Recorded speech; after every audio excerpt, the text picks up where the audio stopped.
Ciao ragazzi, oggi te la racconto giusta.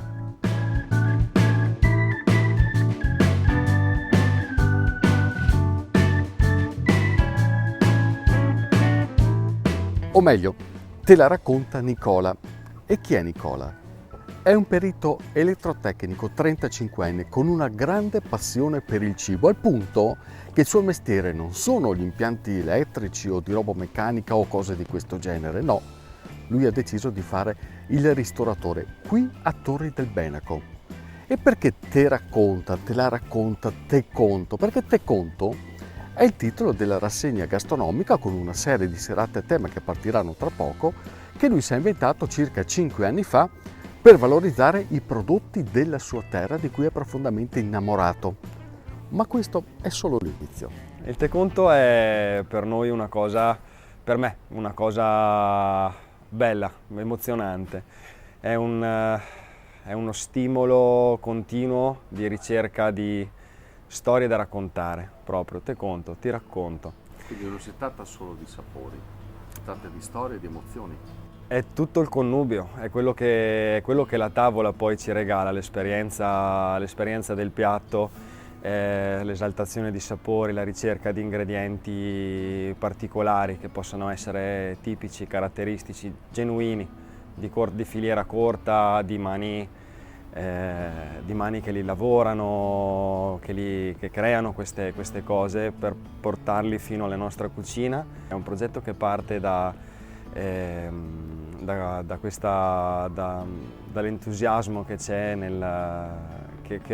che ho nell'andare a trovare questi piccoli produttori, entrare nelle loro botteghe e vedere quelle che sono le cose che loro creano.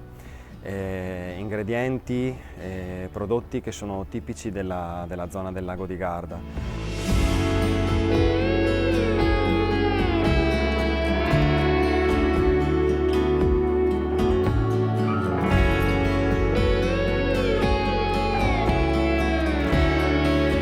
Ho voluto un po' provocarlo perché siamo sul lago di Garda dove c'è un forte afflusso turistico e quindi non è difficile immaginare, e non c'è nulla di male, che magari un ristoratore possa adagiarsi su una sorta di proposta, per così dire, molto turistica.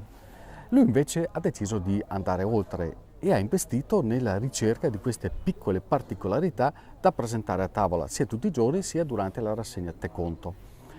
E questo secondo me è un valore aggiunto importante, specie per un 35enne e specie se lavora qui sul lago di Garda. C'è così tanto di bello che veramente mi chiedo il perché di tutto questo ogni tanto. Sicuramente è più facile da un certo punto di vista dare alla gente quello che la gente chiede. Diverso è cercare di stimolare, di generare questa curiosità nel cliente, di trovare l'occasione per raccontare al cliente qualcosa di, ahimè, diverso, nel senso che dovrebbe nel mio concetto essere la normalità del concetto ristorativo di base, quando invece ecco, purtroppo non lo è, ma vedere quando si racconta una bottiglia di vino particolare che si è scelta per un motivo particolare o caratteristiche intrinseche sue a un cliente, vedere la sua espressione, la curiosità nel volto, l'entusiasmo nel sentire quello che hai da raccontare e il motivo per cui quella bottiglia che ha scelto, qualunque essa sia, è speciale. Sono i motivi per cui secondo me anche un turista ha la possibilità di entusiasmarsi. La passione per il cibo è una cosa che Nicola cova dentro di sé praticamente da sempre e che qui a Torri del Benaco ha trovato il motivo ottimale per esplodere qui in questo locale, una gelateria, perché fu questa che inizialmente acquistò e che tuttora funziona perché lui stesso fa il gelataio. Poi è nata la ristorazione in un locale che è stato ricavato proprio dietro la gelateria. Ed è un percorso chiave perché, pensate un po', da perito elettrotecnico a gelataio a ristoratore e apparentemente potrebbe essere una cosa anche troppo varia. In realtà non è così, in realtà è vincente perché quello che mi ha colpito di questo ragazzo è la sua determinazione veramente forte, che è stata quella, insieme alla passione per il cibo, che gli ha consentito di superare un sacco di resistenze e di ostacoli. È stata da una parte è stato un treno che è passato, io sono salito su un treno che ho trovato passare dalla mia stazione.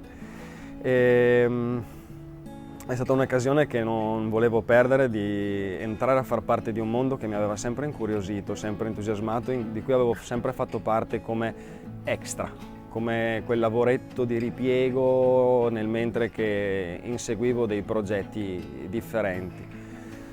Però è come, non lo so, aprire un cassetto e trovare dentro tutte queste cose, possono essere oggetti, cose che ti entusiasmano, insomma, più tempo ho passato dentro a queste realtà, la realtà della ristorazione, la realtà di quello che può essere poi il servizio al tavolo, più questa cosa mi ha entusiasmato. Poi in una cornice splendida come quella del lago di Garda, devo dire che soprattutto il paesaggio ha contribuito ad alimentare questo entusiasmo che poi che è come un volano, ecco, una cosa che è cresciuta sempre di più e tuttora mi dà stimoli giornalieri per scoprire, sperimentare, creare, condividere poi soprattutto. Ecco, questo è l'aspetto forse che più veramente mi ha spronato in questo percorso.